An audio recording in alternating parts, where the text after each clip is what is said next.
Assalamualaikum warahmatullahi wabarakatuh.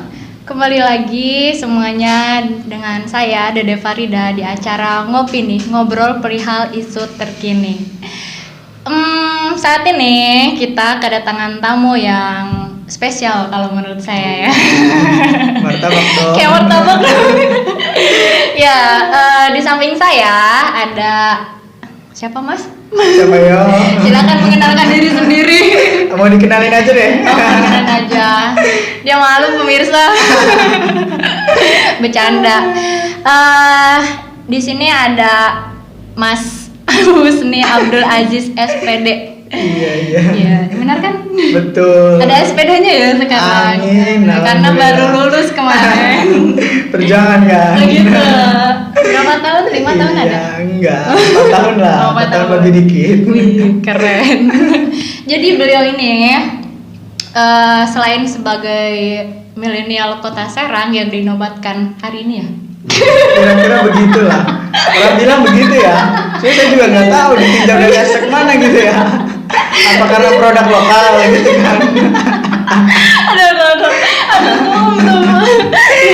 Kalau produk lokal betul memang. Saya produk lokal Kota Serang. Tapi emang nggak salah sih. Beliau ini kenapa disebut milenial Kota Serang? Karena selain menjabat ya, masih menjabat sebagai Ketua Umum Tarbiyah HMI Tarbiyah Komisariat HMI Komisariat Tarbiyah UIN SMH Banten. Beliau juga aktivis ya tuh ya di daerahnya. Kemarin tadi juga saya sempat dengar ada lagi ngembangin ini kan ya remaja masjid gitu ya. Oh gitu. Ya kan benar kan? Kebetulan aja kebetulan. Saya juga kebetulan denger. Iya. Gitu. Selain itu juga karena lulusan dari Tarbiyah nih, beliau tuh sering mengisi tausiah. Wah, Katanya ya. enggak. Kata produser saya gitu tuh. Oh gitu. Jadi rame ya hidupnya ya. Iya, enggak juga sih. Dirame-ramein aja. Oh, gitu. Biar kelihatan kan. Kalau sekarang kan kalau mau kelihatan ya perlu rame gitu ya. Iya, gitu. Kayak isu-isu terkini lah, kan Iya. rame dulu baru kelihatan gitu. Padahal kalau dilihat di belakang tuh alhamdulillah gitu. 2000 orang. Iya. Tapi fiktif. Duh. Jadi sekarang sibuknya ngapain aja tuh selain dakwah? Apa ya? Sebetulnya kalau bicara dakwah Kan kamu suka dakwah. enggak juga ya. Kalau dakwah secara formal enggak mungkin ya. Karena saya bukan bagian daripada pendai juga kan. Siapa tahu kan. Amin kalau didoakan ya aminkan aja gitu ya. Tunggu aja bentar lagi keluar dalilnya nih. Cuma kalau bicara soal dakwah kan ada macam-macam ya. Dakwah bil lisan, bil qol, bil hati ya. Dari hati ke hati loh kira-kira gitu ya. Dari lisan ya gitu. Terus ada juga kan ya yang macam-macam lah ya. Cuma kalau sekarang kayaknya terlalu monoton gitu kalau dakwah kan seandainya jadi Bapak Ibu sekalian, saudara-saudara gitu. Dalam Al-Qur'an begini-gini ya, kayaknya udah monoton banget gitu ya. Jadi pembawaannya tuh udah Iya. milenial sekarang gitu ya. Iyalah, dengan sapaan bro, gimana cuy kan sekarang gitu ya. Banyak tuh ustadz-ustadz milenial juga kan. Yang bisa mengakomodir konstituen lah, yang bisa mengakomodir audiens ya di lingkungannya supaya memang bisa fokus gitu ya. Kalau misalkan teman-teman, anak-anak atau rekan-rekan yang aktif di dunia musik, kalau disebut dengan ukti, ahi kan kayaknya repot juga gitu loh. Jadi sulit menerima gitu. Baru aja mau bilang assalamualaikum aja gitu. Kayaknya udah ngerasa gimana gitu. Iya. Kira-kira gitulah ya. Iya, tapi emang cocok sih Tum kalau Apa jadi. tuh? Cocok apa nih? Kalau jadi pendai gitu tuh. Waduh. Awal mungkin cita-citanya waktu kecil mau jadi pendai cilik. Iya juga. Ya, gitu Iya. kira-kira. Jadi nggak sibuk apa-apa ya Tum ya. Kalau kesibukan alhamdulillah sih aktivitas ada aja ya. Aktivitas ada aja. Sekalipun memang belum terikat begitu ya. Nah ya usia kita masih usia mencari lah ya. Baik mencari apapun itu kan gitu ya. Jadi belum ada kalau sifat yang mengikat begitu. Masih apa tuh? Kalau anak-anak Penjajakan lah sekarang begitu ya. Iya. Modelnya lah gitu di dunia misalkan kayak dunia ekonomi, sosial ataupun yang lain. Kebetulan kan kalau tadi ya kakak bilang begitu ya, apa nih kakak atau apa nih? Nah, Dede juga nggak apa-apa. Oh gitu ya. Kalau Dede tadi bilang apa namanya, ada aktivitas di luar yang sering dilakukan gitu ya. Memang ada, sekalipun memang belum terikat, belum terkooptasi dalam lingkaran tersebut ya, belum terkooptasi dalam circle tersebut. Tapi paling tidak seusia-usia kita ya harus produktif lah. Iya. Harus. Masih muda ya. Ya kira-kira Memanfaatkan begitulah. waktu gitu. Iya. Ada, kebetulan saya aktif di ini apa namanya, di lingkungan juga aktif begitu kan, membantu masyarakat aja sebetulnya ya. Iya. Kalau kita ada yang bisa dibantu ya kenapa tidak gitu kan. Katanya kan kalau dulu mahasiswa itu sering dibilang agent of change, Iya. social control, Sampai sekarang ya, nih. iron stock dan juga yang lain-lain. Nah, ketika saya pulang ke lingkungan, justru saya dituntut oleh masyarakat hal itu gitu loh. Hai mau ngapain gitu di masyarakat gitu kan ya. Jadi mereka tuh menunggu perubahan dari kita Iya. gitu ya. Artinya kan harus berpikir kontributif ya. Iya. Nah, di sektor apapun itu, kebetulan kalau sektor pendidikan saya lagi ikhtiarkan untuk menggarap yayasan ya Wih, di lingkungan begitu. Keren. Berangkat dari ya milenial lah gitu Iya, ya, milenial teman-teman banget. yang muda saya garap, teman-teman muda akhirnya kan terkonsepsi semua itu gitu. Di sektor ekonominya juga iya. Kebetulan kalau di lingkungan saya memang dipenuhi dengan lingkungan industri. Di mana sih Tom lingkungannya? Kalau saya sih Tempat di tinggal? Kota Serang, tepat di Kota Serang, di Kecamatan Serang, di Kelurahan Lopang, di Kampung Domba. Oh. Kampungnya unik, namanya Domba gitu. Tapi ada dombanya. Ada lah beberapa gitu ya. Sisa. Jarang kan di kota mah ya. Bener. Ada lah di situ. Tepatnya kalau daerah pilihan nomor 1 lah, daerah pilihan 1 gitu ya. Keren. Gitu. Iya. Di situ memang ada sektor industrinya. Ada sektor industri pengembangan produksi tahu, tempe gitu ya, oncom dan juga yang lain-lain lah gitu. Nah, memang saya bukan pelaku usaha dari itu, tapi Pengamat. Pengamat. Diamati dulu, awalnya diamati dulu baru melakukan tindakan gitu ya. Akhirnya tindakan kan coba kembangkan lah industri-industri kecil tersebut yang pada akhirnya proses marketingnya harus kita besarkan juga gitu ya. Kayak model kita bekerja sama dengan beberapa pondok pesantren yang notabene ada boarding itu kan, biasanya ada makan itu ya. Iya, makan. Nah, boarding itu kan ya disediakan oleh pondok. Ya kita kerja sama gitu. Saya bukan pelaku usaha itu, tapi kita Membantu tebarkan lah. konsepsinya lah bagi pelaku usaha ini. Kebetulan kemarin juga alhamdulillah kita kerjasama tuh dengan pihak maskapai penerbangan tuh. Nah, diterima juga. Ya akhirnya kalau bicara rezeki kan ada aja kalau kita mau nyari gitu ya, sekalipun memang sudah ditentukan gitu oleh Tuhan Yang Maha Esa begitu kan. Nah, itulah kira-kira ya aktivitasnya, beberapa aktivitas yang sering dilakukan. Terus itu kalau bantu-bantu kayak gitu ada grupnya sendiri apa? Oh, cuma ada. sendiri gitu, ada. Tergabung lah ya. Daerah sana gitu ya. Ya, Apa ada di ikatannya zonasi gitu kan. tuh? Ada. Ada ikatan apa? tuh? Kayak misalkan di koperasi kan ada Kopti ya, Koperasi Pengrajin Tahu dan Tempe Industri di Indonesia misalkan. Jadi itunya tuh karyawan sana gitu? Enggak. Ada, memang ada Ada beberapa beberapa karyawan gitu situ ya. dan kita ya tujuannya itu memang memberdayakan tenaga-tenaga kerja yang ada di lingkungan sekitar begitu ya. Dan juga memang kalau tadi saya kembalikan ke sektor pendidikan, nah itu juga konsepsinya kan karena saya berangkat dari pendidikan begitu ya.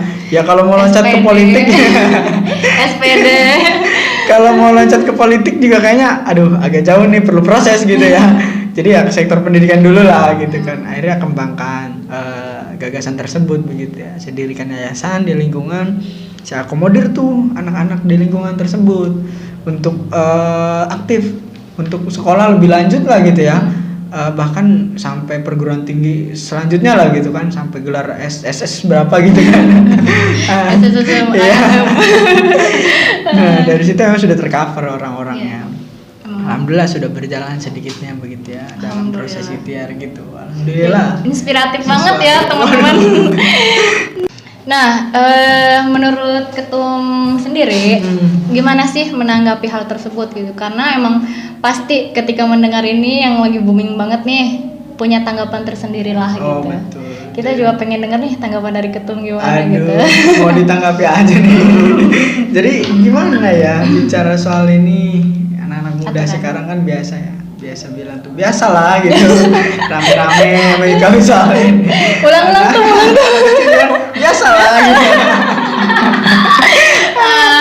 Nah ini rupanya memang sudah biasa betul. Kalau ada cuitan dari beberapa leading sektor begitu ya, dari beberapa kalangan, cendekiawan, lalu juga dari beberapa ekonom, selebrita, terus juga ada politisi dan yang lain-lain begitulah, sampai dengan ya netizen lah kira-kira kalau kita sebut begitu ya. Cuma kan beberapa terklasifikasi netizen itu kan. Ya memang sangat biasa bicara soal aturan, udah sangat lazim lah begitu kan ya, kita hidup aja dalam aturan. Indonesia kan begitu kan, negara kita ini begitu. Cuma tinggal bagaimana caranya kita menyikapinya aja selaku manusia ini begitu kan. Kadang ya manusia secara intuitif kan makhluk yang percaya begitu ya, baik percaya secara ragu-ragu, percaya mutlak, secara absolut, hakiki dan yang lain-lain. Kalau Mbak Dede misalkan mau beli aqua ke warung, beli aqua, tapi yang dikasih adalah merek gunung gitu kan. Yang penting air sih. Iya, gitu kan ya. Kok gitu katanya. Ya memang bener gitu tuh, secara lisan begitu ya beli, cuma wujudnya beda gitu loh. Mereknya bukan aqua gunung, cuma karena lahirnya aqua duluan jadi ada merek lain gitu kan ya. Nah itu kan benar memang. Kalau kita bicara soal meja kan fungsinya tempat nulis begitu ya. Tapi kalau kita dudukin, ya akhirnya berubah fungsi dong, buat duduk dong ya. Jadi gimana sudut pandang gitu ya? Nah iya, jadi tergantung bagaimana cara kita menyikapinya gitu ya, menyikapi soal itu semua begitu. Kalau kita mau berpikir secara rasional, kan ada dua tuh, berpikir secara rasional dan juga berpikir secara logika begitu ya. Ya kalau logika mungkin secara sempitnya aja begitu kan. Kalau rasional ya walaupun ada rintangan ya pasti diurut secara langsung begitu ya. Bertahap lah. Iya, pasti akan sulit, banyak prosesnya begitu, step by step lah gitu lah kalau kata Mbak Dede tadi begitu ya. Saya juga kata sebelah. Ya itulah, bicara soal kepercayaan ya, memang manusia adalah makhluk yang percaya, baik secara intuitif makhluk percaya, baik percaya secara ragu-ragu, baik secara mutlak dan absolut dan yang lain-lain gitu. Ya kalau absolut percayanya secara mutlak hanya kepada Allah Subhanahu wa taala begitu kan ya. Adalah di dalam Al-Qur'an juga qul huwallahu ahad, la ilaha illallah dan juga yang lain-lain yang bisa menjelaskan itu. Kalau kata Nurul Ismaji, Endang Saifuddin Ashori dan Syakib Mahmud sih begitu dalam karangan bukunya itu ya. Gitu. Kira-kira begitulah ya menyikapi soal itu gitu tuh. Tapi menurut Ketum sendiri kayak lebih sepakat dengan aturan itu atau enggak gitu? Ya kalau kembali lagi kita ya bicara soal pendapat pasti beda-beda. Kebetulan kan Mbak Dede menanyakan ke saya begitu ya, secara pribadi. Pendapat sendiri gitu kan. Kecuali saya nanya pendapat ya perlu survei dulu kan, repot nanti, perlu riset dulu kan nanti. Ya kalau saya pribadi menyikapi soal ini ya bagus-bagus aja. Memang tujuannya juga bagus kan. Tidak ada yang bertujuan untuk memudorotkan lah bahasanya begitu ya, tujuan untuk menyusahkan dari salah satu pihak ataupun yang lainnya begitu kan. Adapun memang percikan-percikan kecil, partikel-partikel kecil itu sangat wajar lah begitu ya. Ya artinya kalau nggak ada begitu ya nggak seru juga gitu kan. Monoton. Iya. Tapi memang Kota Serang ya terangkat lah begitu ya namanya. Sampai ke Indonesia. Ya, tingkat provinsi maupun tingkat kedaerahan dan juga tingkat nasional begitu kan. Bahkan mungkin bisa jadi keluar juga gitu kan. Karena ini ikatannya, tarikannya ya berkaitan dengan agama juga kan begitu ya. Ya kalau saya menyikapi bagus begitu, cukup baik lah begitu ya dengan adanya peraturan ini. Tinggal ada catatan tertentu nih gitu ya yang harus kita perbaiki. Memang proses pensosialisasiannya lah, ininya lah, penyesuaiannya lah atau apanya lah gitu yang kira-kira perlu diperbaiki lagi begitu. Nah kira-kira itulah sebenarnya. Tapi Ketum sendiri kayak pernah ini nggak sih kayak searching gitu tuh ya, searching terkait kenapa sih aturan ini dibuat, penyebab utamanya ada aturan ini tuh sebenarnya tuh kayak gimana sih tuh? Ya kalau bicara aturan lagi ya kembali. Tapi ini lebih ke penyebabnya ya. Memang kalau kita lihat, saya sempat pelajari terlebih dahulu sebelum memang teman-teman Sabda mengundang begitu kan. Saya sering lihat tuh di tweet apapun itu gitu ya, semua media sosial lah semua ramai banget gitu. Sampai ya notif di handphone saya begitu ya, banyak smartphone saya banyak itu ya, di YouTube, di Instagram begitu kan. Gimana sih ini begini gini, ini bagus juga nih gini, itu kan ada juga kan yang pro dan kontra begitu. Memang penyebabnya karena memang ada keterbukaan publik ya, artinya teman-teman rekan-rekan yang kira-kira pada hari itu sedang tidak berpuasa, tidak mengetahui situasi dan kondisi gitu loh, tidak mengetahui tempat itu. Maka ini rupanya menjadi suatu kegelisahan bagi pemerintah Kota Serang dan juga bagi OPD ya, organisasi perangkat daerah begitu. Contoh ada beberapa begitu kan. Kalau saya lihat sebelum Pemkot Serang menerbitkan surat dari Biro Kesra itu, Biro Kesejahteraan Rakyat nomor 451 kalau tidak salah begitu ya. Ya memang ini berangkat daripada kajian dan analisa terlebih dahulu gitu loh. Pemkot Serang berdiskusi dengan MUI, Majelis Ulama Islam begitu kan. Lalu juga Indonesia begitu, lalu juga ada tokoh agama, tokoh masyarakat, beberapa ormas, termasuk warung makannya pun, perwakilan warung makan. Kan perwakilan warung makan itu ada banyak tuh. Ada yang kategori warteg lah ya, warung Tegal begitu kan. Ada kategori nasi Padang begitu, nasi Padang. Ada juga rumah makan Sunda ataupun yang lain. Jadi Kota Serang ada beberapa gitu ya? Memang dilibatkan. Saya mengkaji itu semua begitu ya. Ya, kebanyakan kan orang yang menilai ini gimana sih begitu sepihak. Karena dia tidak mengetahui prosesnya itu loh. Proses ikhtiar pemerintah Kota Serang ini begitu. Karena sebetulnya proses ikhtiarnya sudah melalui fase-fase tersebut begitu kan. Fase-fase tersebutnya apa saja ya, mengumpulkan, berdiskusi, berangkat dari kegelisahan, lalu ada gagasan dan pada akhirnya kan dituangkan untuk disepakati begitu ya. Nah, itu kira-kira sudah cukup lumayan bagus lah begitu menanggapi soal itu begitu ya. Karena bukan hanya Pemkot, MUI, Kemenag pun sekalipun ada turut andil. Pada hari itu saya mendengar jumpa pers dari Wali Kota Serang, lalu juga Pak Haji Syafruddin SMSI begitu ya. Lalu ada juga Kiai Haji Ahmad Tajuddin selaku Sekjen Sekum MUI Kota Serang. Lalu ada Kemenagnya juga Pak Lukman Hakim itu.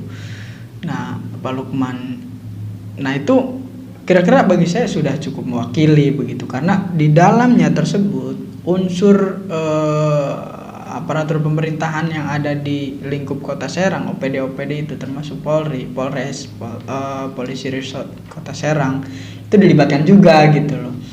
Nah, makanya saya setelah kaji, memang kalau secara sempit kita lihat gimana sih pemerintah nih gitu ya. Kan kalau kita lihat begitulah ya. Tapi setelah nah itu secara logikanya gitu kan.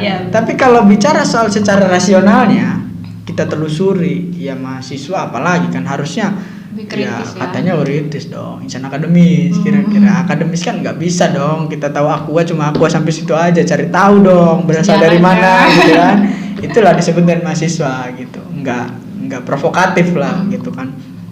Nah, makanya saya coba pelajari tuh, coba pahami, sampai saya kontak-kontak orang-orang terdekat, orang-orang yang kenal lah begitu ya, yang terlibat dalam persoalan ini. Ya memang begitu, apa adanya, begitu adanya. Ini berangkat daripada kesepakatan bersama gitu loh. Yang memang bukan hanya di tahun ini saja Kota Serang itu memberlakukan peraturan ini. Di tahun 2010 pun udah ada itu perdanya nomor 2 itu, peraturan daerahnya itu nomor 2. Ya tentang itu, tentang larangan buka puasa ya, buka warung makan. Ya, saya buka puasa ya udah jam-jamnya kali ya. Buka warung makan itu di siang hari memang sudah ada waktu zamannya ya wali kotanya Pak TB Herul zaman itu kan. Sudah ada, memang itu ramai juga. Justru di tahun lalu itu lebih ramai karena memang Satpol PP-nya itu sweepingnya, merajianya sekaligus mengambil barang-barang tersebut untuk dijadikan barang bukti ya, untuk divisum dan juga yang lain-lain. Kalau sekarang saya kira tidak terlalu ramai untuk proses perajiannya itu, karena ketika di sweeping pun pemilik warung makannya cuma biasa saja, hanya tutup muka aja begitu kan. Kalau tahun lalu Bu Saeni kalau tidak salah, saya ingat itu namanya, sampai nangis-nangis kan, dramatisir banget begitu kan, terkesan drama lah. Ya memang kalau kita bicara soal takaran rezeki, ya orang bilang kan, masa mau mencari rezeki dihalangi gitu loh, masa mau mencari rezeki ditutupi, ya sulit juga. Sebetulnya peraturannya berbunyinya dalam peraturan yang diterbitkan oleh Biro Kesra tersebut, Biro Kesejahteraan Rakyat tersebut, melalui kesepakatan MUI, Kemenag, Polres setempat, dan juga Ormas dan beberapa perwakilan warung makan yang ada di Kota Serang tersebut, itu sudah ada kesepakatan bahwa dilarang buka warung makannya itu dari jam 4.50 sampai dengan jam 16.00. Itu dilarang bukanya ya, dilarang beroperasionalnya. Itu wajib tutup. Nah, dari jam 16.00 sampai dengan jam 4.50 itu buka. Karena kalau saya lihat ya rekan-rekan yang berpuasa itu biasa beraktivitasnya di waktu segitulah gitu tuh ya.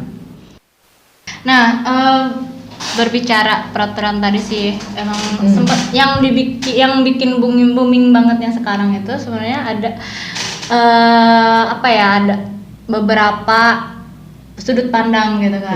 Ada beberapa netizen yang bilang ya itu kan dari sudut pemerintah yang kayak gini kayak gitu, mereka kan punya penghasilan gitu kan, tapi gimana kalau dari sudut pandang pedagang sendiri gitu tuh ya. Kalau dari sudut pedagang sendiri tuh yang terkena dampak ini kan kayak kerasa banget gitu, harusnya dia mendapatkan penghasilan sekian-sekian, karena mayoritas kan di Serang sendiri apalagi di kota tuh yang agama Islam, maksudnya yang bukan agama Islam juga banyak gitu tuh. Harusnya dia dapat keuntungan karena mungkin gitu kan siang hari jual es panas-panas kan lebih laku dibandingkan jual es pada malam-malam gitu kan.